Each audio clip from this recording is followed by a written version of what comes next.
Guys welcome to my channel. কেমন আছো সবাই? আশা করি সবাই ভালোই আছো। বেশ আমরাও বেশ ভালোই আছি। সো গাইস আজকে হচ্ছে পঞ্চমী, আর এই যে পঞ্চমীর জন্য গাইস আজকে রান্নাবান্না তেমন একটা হয়নি, ঠিক আছে। এখন এই যে রাতেরবেলা ভাজছে আর পটল ভাজছে, আর এই যে কাঁঠাল আছে একটুখানি এখানে। কালকে আমার শ্বশুর শাশুড়ি এসেছিলো, ওরা কাঁঠাল নিয়ে এসেছিলো, তাই ওটা দিয়ে এখন আমরা খাবো। আজকে যেহেতু পঞ্চমী, সবার যদিও নেই কিন্তু মানে আমাদের আছে, এই হচ্ছে ব্যাপার। আর দেখো সারাদিন ফোনই ফোন ফোন ফোন। যাই হোক গাইজ, তোমরা কেমন আছো সবাই? আর ভিডিও নিয়ে আমি আসতে পারছি না, কেন বলো তো, আমার এখন সময় হয়ে উঠছে না, ঠিক আছে। এই জন্য ভিডিও আসছে না, টুকটাক শর্ট ভিডিও ছাড়ছি। আর মেন কথা, আমার বড় ভিডিওতে ভিউজ হচ্ছে না,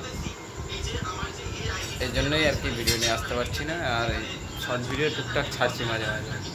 যাই হোক, আজকের মতো এই পর্যন্ত, টাটা।